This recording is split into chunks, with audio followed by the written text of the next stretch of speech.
This is the Property Development Book Club podcast. Please be advised that the views expressed are of the individuals and do not represent their employers and should not be taken as advice. Please do your own research and seek advice from an appointed professional. Hello everyone, and welcome to another instalment of the Built Environment Wisdom provided to you by the Property Development Book Club podcast, Season 2, sponsored by Mood and Space. I'm your host, Amandeep Singh, Karla, an architect by relentless training and social housing fanatic and developer by profession. And with me today, I have Rafe. Hi, I'm Rafe Menzies. I work at Chorus Group as Head of Sustainability. My name is Rafe Bertram. I work with Enfield Council, partly as sustainability lead on Meridian Water and partly as joint interim climate change and sustainability head at Enfield Council. Hi, I'm Maribel Mantecon. I am a senior associate and architect at HTA Design, where we specialise in housing. Hi, I'm Bola Ogunmefun. I'm Director of Structural Engineer Practice, Thyssen Engineers. Today we'll be discussing the mammoth challenge of retrofit, the opportunities, the obstacles, and we will try and come to a conclusion by the end of this by why retrofit at scale has not taken off in the UK. So let me set the scene first. 38% of UK's carbon emissions come from the heating of existing homes, and 85% of UK's existing homes are rated EPC C or below. So for those of you who don't know what that is, whenever you buy or sell a property, a rating is calculated on the energy efficiency of your home. 3/4 of UK households will be pushed to fuel poverty by January 2023 next year, which is absolutely staggering. And with the rising energy cost, this is actually only getting worse. And the consequences of this on the houses itself, obviously, are things that people living in UK-based housing for years will be familiar with, which is damp, mould, condensation, drafts and overheating, which have huge implication on the well-being and health of people that reside in those, which leads to poor indoor air quality, respiratory problems, as well as reducing people's life expectancy.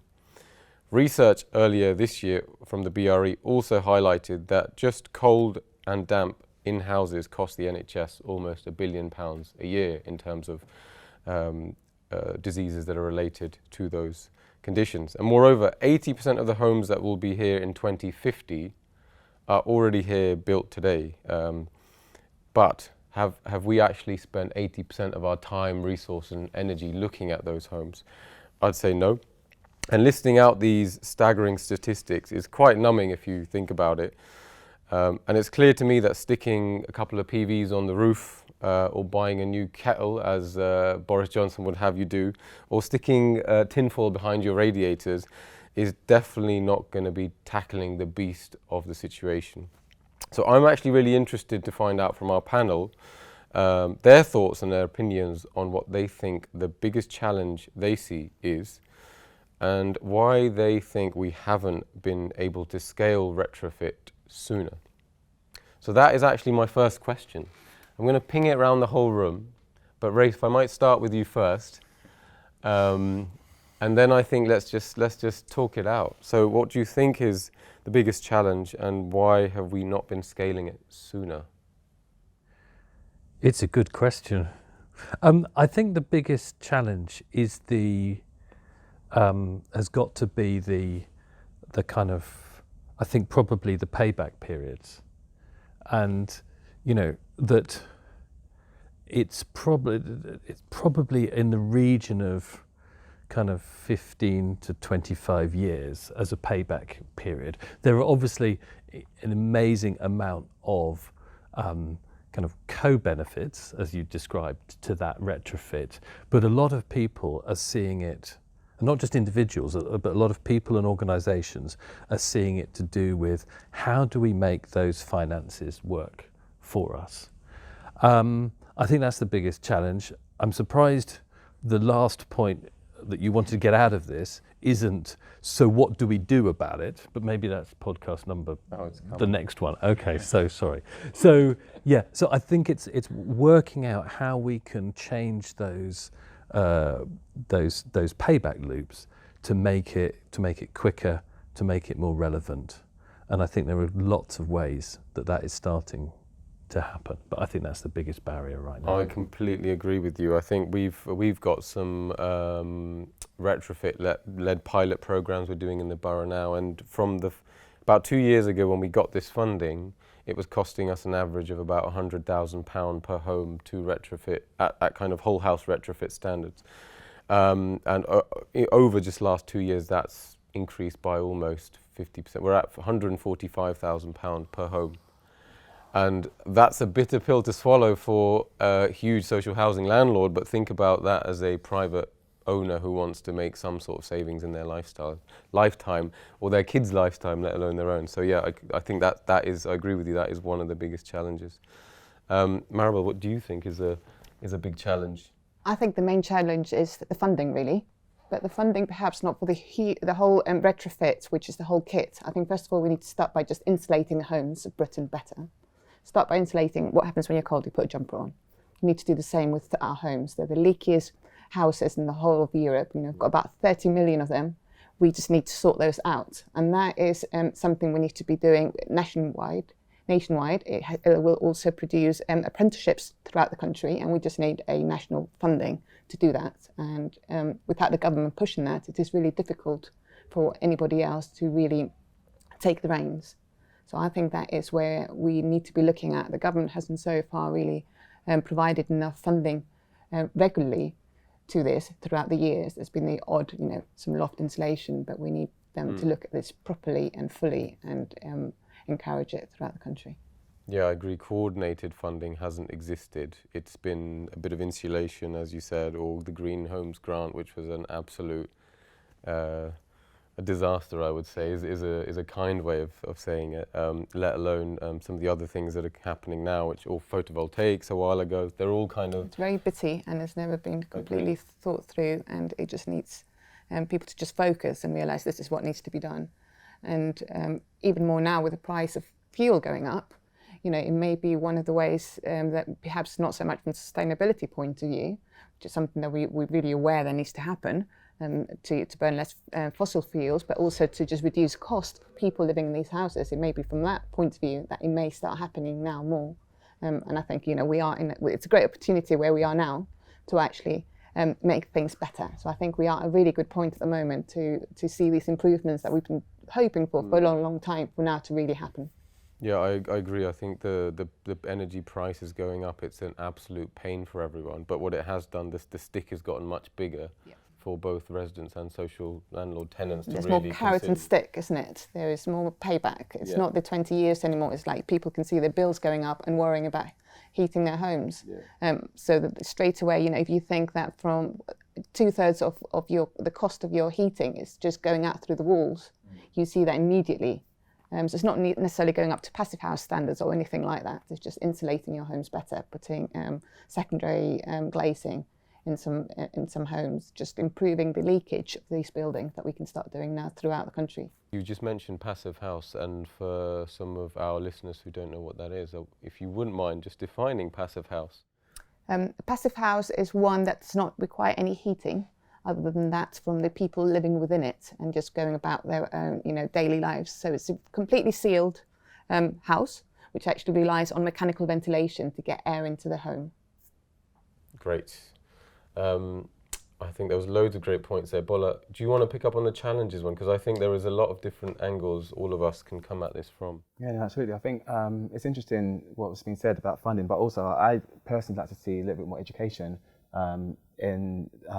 to people who own and run these properties, these buildings, because like anything that we own, we have a duty to maintain it. And one of the things I feel that there's lack of at the moment is a bit more knowledge sharing, how we not only just run our houses, look after it, if we're going to insulate it, how do we make sure that it's vented well, ventilation. If we're going to dry our clothes, where we're going to dry it, making sure that windows are open. And there's also there seems to be a general consensus that, there is one solution for each type of property, but actually considering the different types of building stock, the different ways to insulate our properties. And again, that goes down to education for, if you like, the landlords, the owners, and the people who are running it. I know, I think it was in the early noughties where we had the scheme where everyone insulated their homes, and especially cavity wall insulation, and that didn't go quite well because that sometimes caused damp as well. It's just understanding the different types of solutions for your building. So it's an interesting one, but I still feel too many people do not know enough about how to run or manage their homes, and I feel like we could do a bit more to help them with that. I think that's a really good point, particularly around, well, everybody, both from the social housing landlord to a private landlord, who goes in, does what's needed at the time. I'm going in to replace windows. Why not go in and also look at the fabric at the same time, or the boiler? You're in there, you've scaffolded up. It's easy. It's easier. So yeah, I think a bit of kind of, I don't know, a space where there's like a wealth of easy access knowledge. I've seen loads of articles pop up all over by various people right now. And I think there's loads of information now, but if I was like, is there maybe there is there like a retrofit hub I can just go to and I can go, look, I'm a landlord, I want to find out this, I'm a private property owner, I actually rent my homes out, what does the law require me to do in the next few years to get so I think, there's just a lot of information and not a good way of obtaining it. I'll give you an example. I mean, that's a very good point, because also, when we have a car, what do we do with a car every year? What do we do with it every year? We service. We have a boiler. What do we do with the boiler every year? Yeah. We have a home. Shouldn't we be more thinking about every year someone going and have maybe a bit of a survey just to see what's happening now, to look at the windows? Because as you say, ultimately we tend to address issues when it manifests itself and when there's a problem, whereas actually we attended to it during the life of the building, and actually we're maintaining it. Yes. And I think that's part of the issue, and that's one thing that can help us with us in a sustainable society, because we are reducing the risk of increasing waste. Windows are faulty for whatever reason, you've got to dash them away or what have you. So I feel generally, we have a more of a maintenance mentality, and that comes from having the education of how to look after the house. That could only be a good thing. I think that's a great point. Ryan, what are your thoughts? Biggest challenge you see? Biggest challenge, I think, is twofold, to lean on what Bola said as well. It's the complexity of the problem. Each house or each building is totally different and might need a different approach. And on top of that, traditional builds are a lot different to how modern buildings are built today. They operate in a very different way. They need to breathe, and they handle moisture in a very different way. So it's educating people on that. And then I think the second point would be policy. There needs to be some sort of nationwide retrofit plan and an incentive scheme behind that. I know I think this has changed recently, but for new builds, you don't pay any VAT. Yeah. And I think that's recently changed for retrofit work, which obviously the VAT used to be 20%. I think it's now down to 5 or 0, can't recall. But they need those. Immediately now? I think it's 0 for energy-related works, like insulation or heat pumps. Yes, yeah. So they need more incentives like that, really, just to, because it is costly, and it's, it comes with so many complexities and added risk in that. So the government kind of needs to step up and provide incentive, considering that it's 80% of our buildings by 2050. It's a massive chunk. That's great. I think so. There's 4 really, really solid challenges and takeaways from me there. There's funding, payback periods, education, and a national retrofit program. I mean, some of them are almost solutions, really. You started beginning on that journey of solutions, I think. Actually, whilst we're on that trail, I think I'm happy to continue that. So you talked about a national, both of those, I think, are almost solutions, both a problem in a lack of information and education, and then the solution for it. So both education and a national retrofit program. Maybe I'll return to you, Rafe, about what do you think is a solution, maybe not necessarily to the challenge you posed or the challenge you posed. I think can I go into kind of like what I think are the solutions that are kind of available now? Yeah, that's a good start. Because actually there are huge challenges and barriers, but actually if one looks at the things that are happening, then it's actually kind of like then it's just a question of scale, not just overcoming the big barrier to start off with. So there are things like, I mean, you talked about the kind of the skilling up the community, and there is I think there is the beginning of, whether it's architects, whether it's contractors, whether it's renewable heating engineers, for instance, there is beginning to be a group of kind of professionals, whether they're designers or contractors or whatever, who do this. People see this is happening.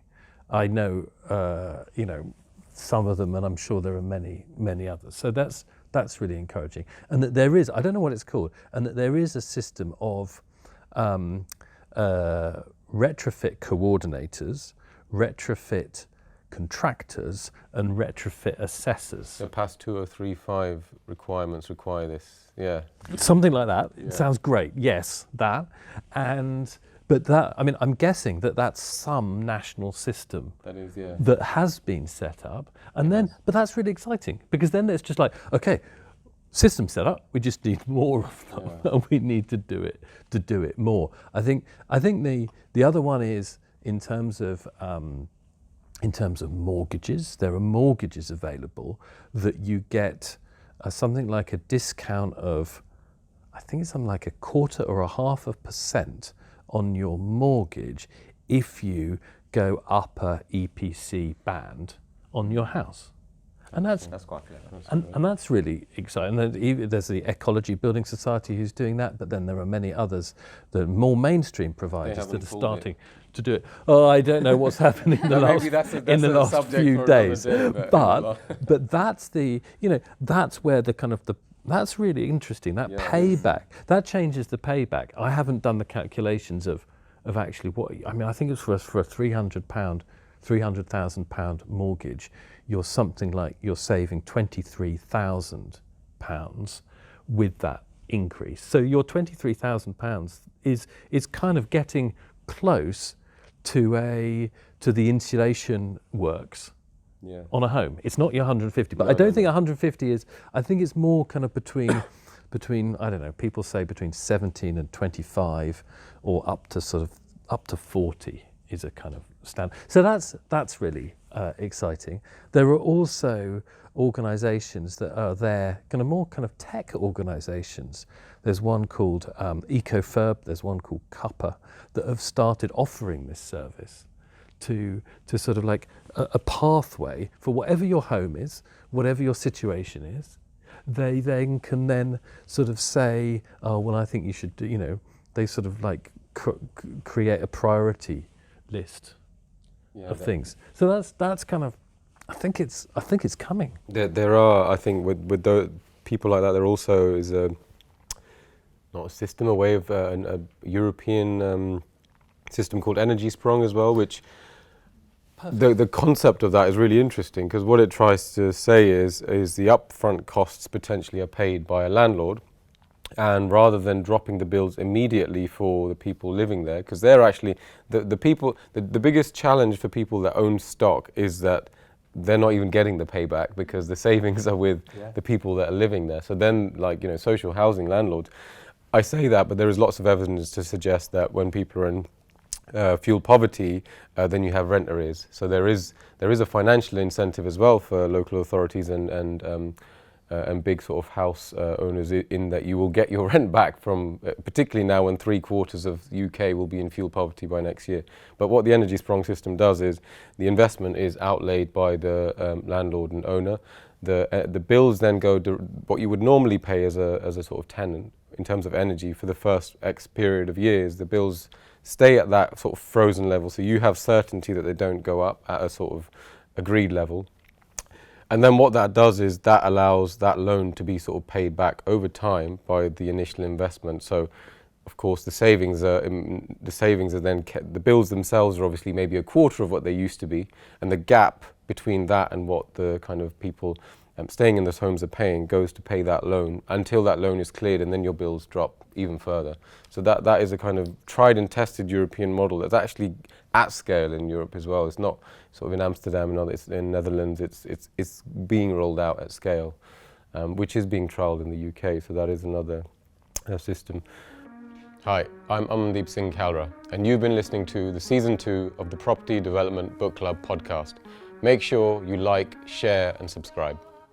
Hi, this is Bola, Ogunmefun, Structural Engineer at Tissing Engineers, and you're listening to Season 2 of the Property Development Book Club podcast. Hello, my name's Rafe Bertram from Enfield Council, and this is the Property Development Book Club podcast, Season 2. Hi, I'm Menzies from Chorus Group, and you're listening to the Property Development Book Club podcast, Season 2. I'm Maribel, Mantecon, an architect from HTA Design, and this is the Property Development Book Club podcast, Season 2. Maribel, solutions is important. Yeah. And you could list them, like I think we got some really good working examples that are relatable and immediately usable now, or go blue sky thinking like. So a few months ago I went and had a walk around a house that had been retrofitted by Waltham Forest Council. Oh yeah, eco home. Exactly. Nice. Yep. So it's a normal terraced house, and during lockdown they decided to actually just invest and retrofit the home. And I was lucky enough to book a couple of months ahead, because it's quite difficult to get in there to have a look around, which shows the amount of interest that the general public has in this.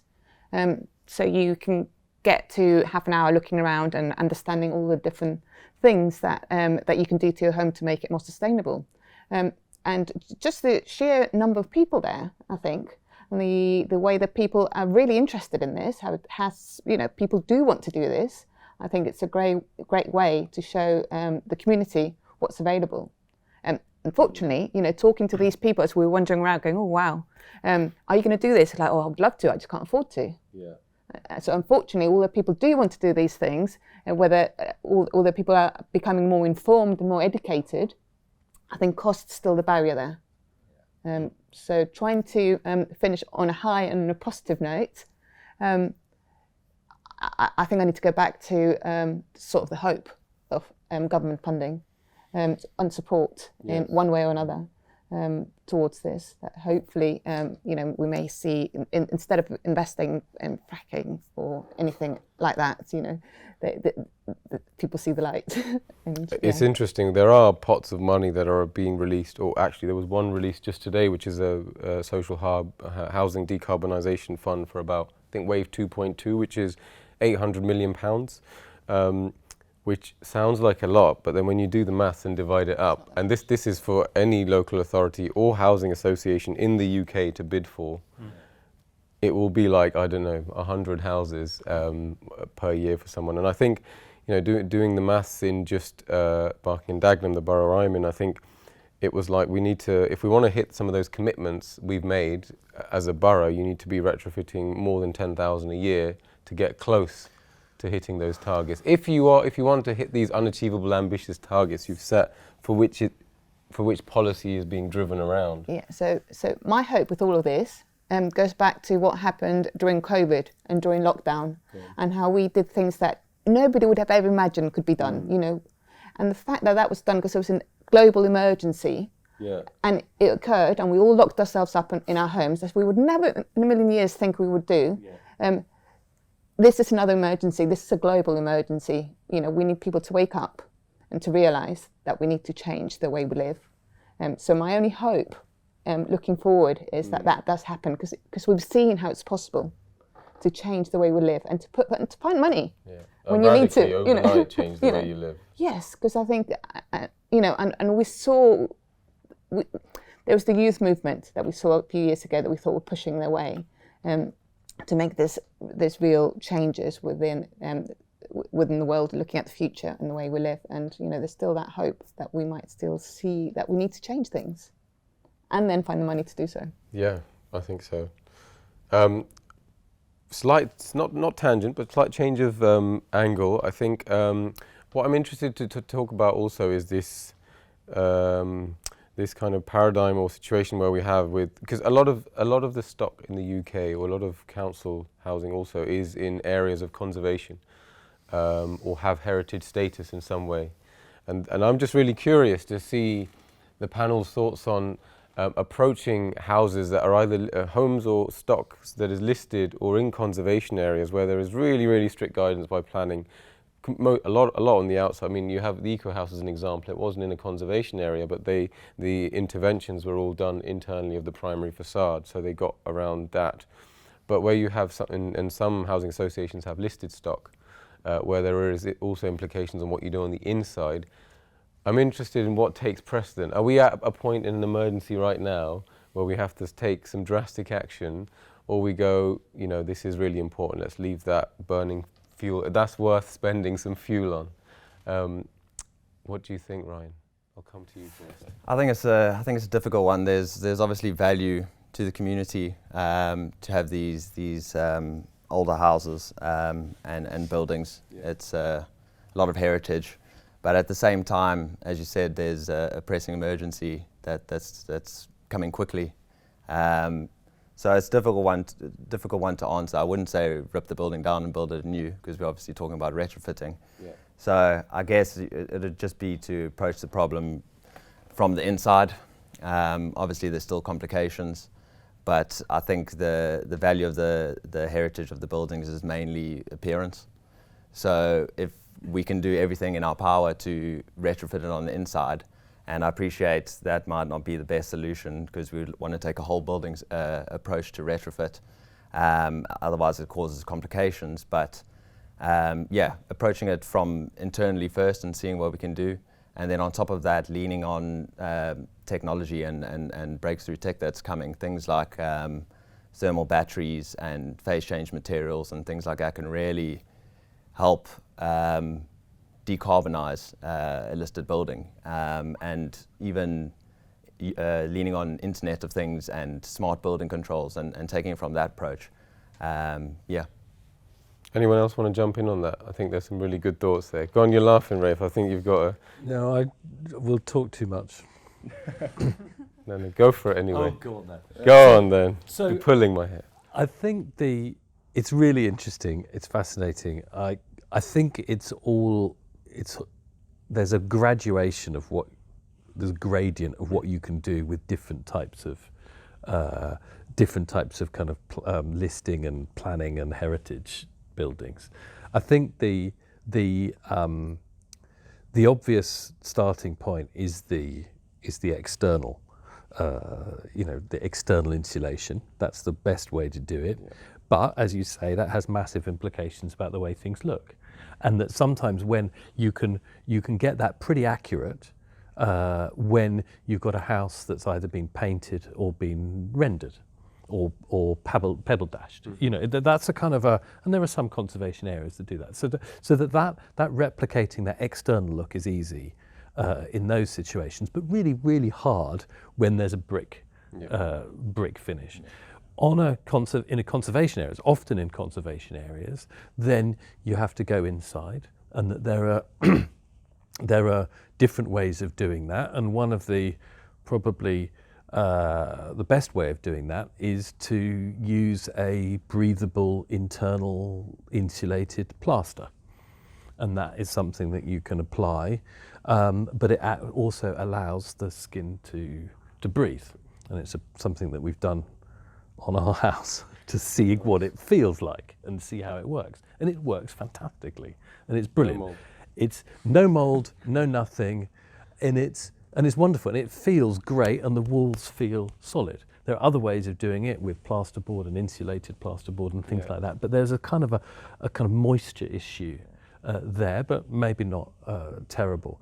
When you get into the kind of the actual listing, the grade 2-star 1, it's actually, I think grade 2 you're okay with doing the same sort of thing on the inside. Grade 2-star and 1, that's a kind of real specialist area. I think there are probably some things about matching window double glazing to things like that. I mean, I think you can do it, and you can do kind of, you can get slates that look like slates but actually are solar panels and things like that. But the listing one is actually very, very few and far between. The conservation area is a big issue. But often in conservation areas, that there tends to be it might be the more able to pay community are probably, I don't know if this is true or not, are probably more likely to be able to afford it in conservation areas, because they kind of tend to be more gentrified areas with maybe a more kind of able to pay kind of community there. So lots of possibilities. I don't think the kind of, it's a heritage issue. I don't think that should be seen as an excuse for not doing it. Did you stay in your house when you applied this, so you were able to live in there whilst you did this? This is, I don't know how you found me out on that, but that's a big problem. No, we moved out for 5 months. Yeah. And that's a really, and I'm kind of, it was a great experience, but I'm kind of not angry, but I'm kind of like, it's difficult to actually recommend to everybody, hey, it's cool, you do this, you move out for 5 months. Well, how am I going to do that? That's really, we had a sort of, helpful situation, so we could do that. But it was, that's a tough ask, which is why I'm interested in the kind of the panels that go on the insides of the walls that are sort of like dry lined, because that actually you can probably do room by room. The spraying the insulated plaster is a sort of whole house thing, but if you can do room by room, it's like, it's a bit more than replacing carpets. But if you're going to replace your carpets, you have to clear everything out of that room, but you don't have to move out. So that's where we're trying to get to. And maybe there'll be a kind of, technology that actually the insulated plaster can happen on a room by room, more of a DIY basis. That's a good point. So just jump in there, because you mentioned a few strategies there, and I suspect the average Joe, who's probably not familiar with buildings, will probably just go for the cheapest one.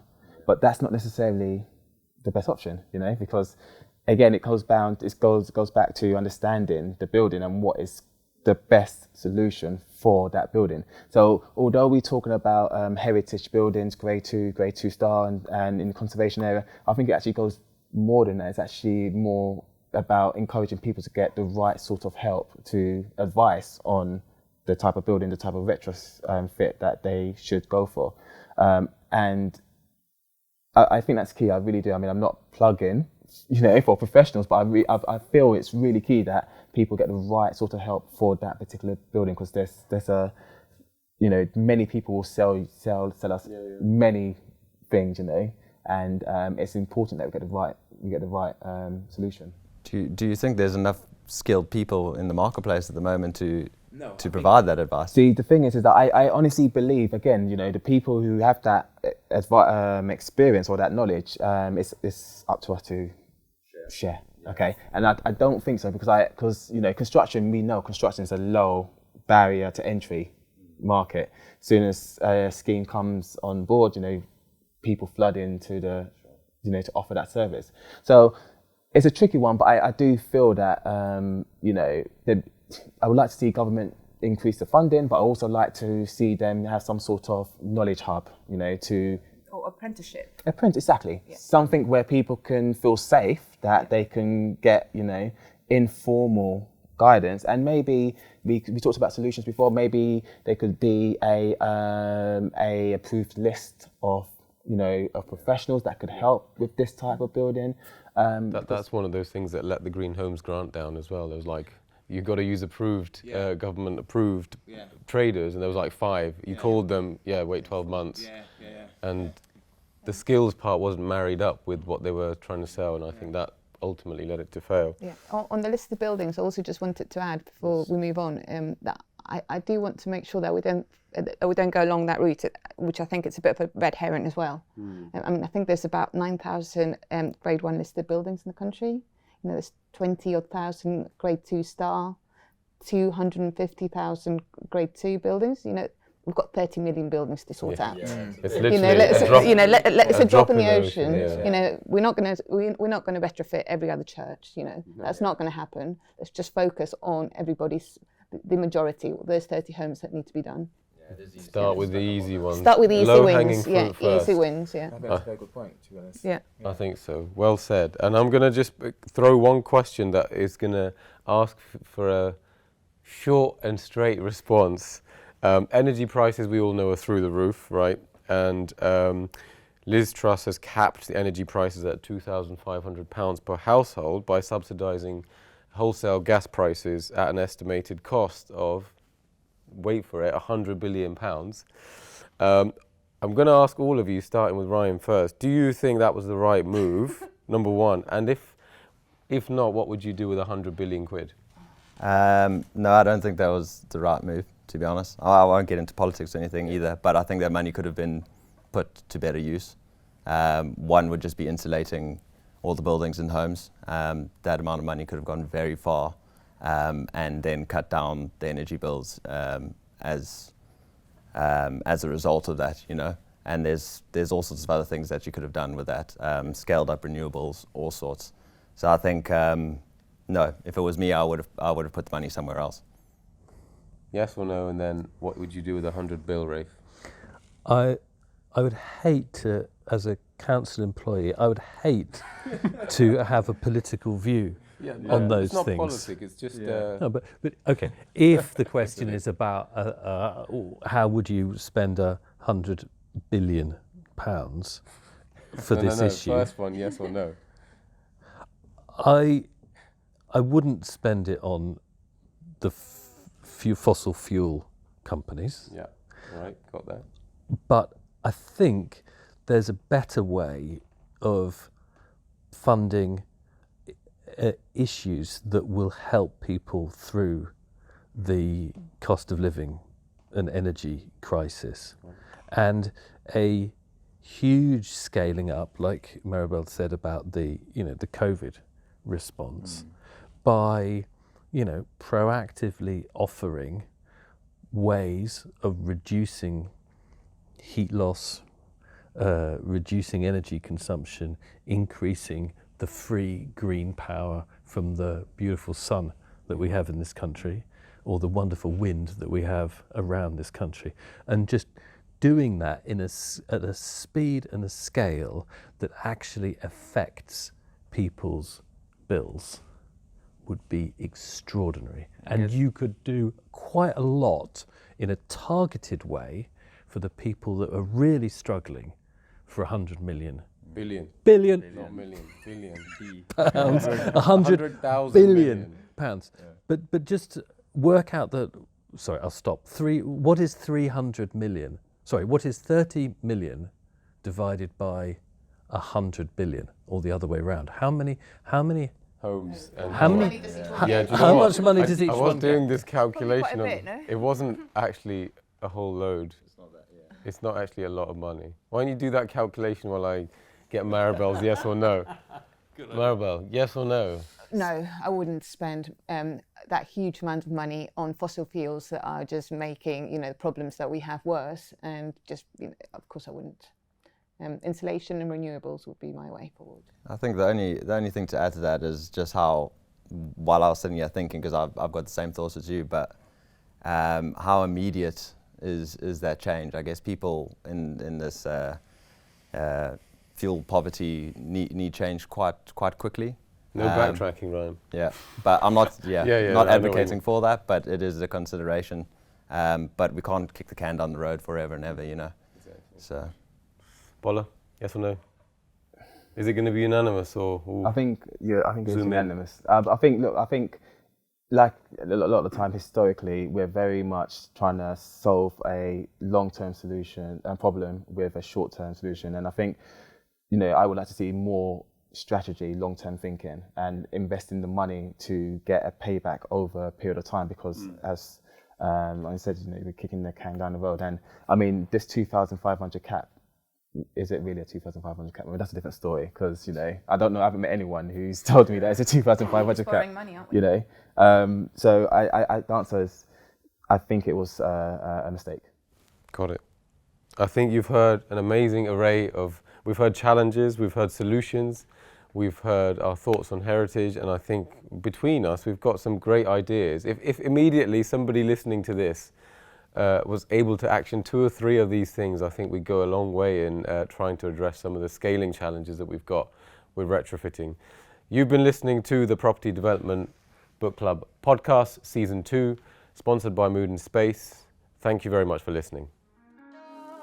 This is the Property Development Book Club podcast. Please be advised that the views expressed are of the individuals and do not represent their employers and should not be taken as advice. Please do your own research and seek advice from an appointed professional.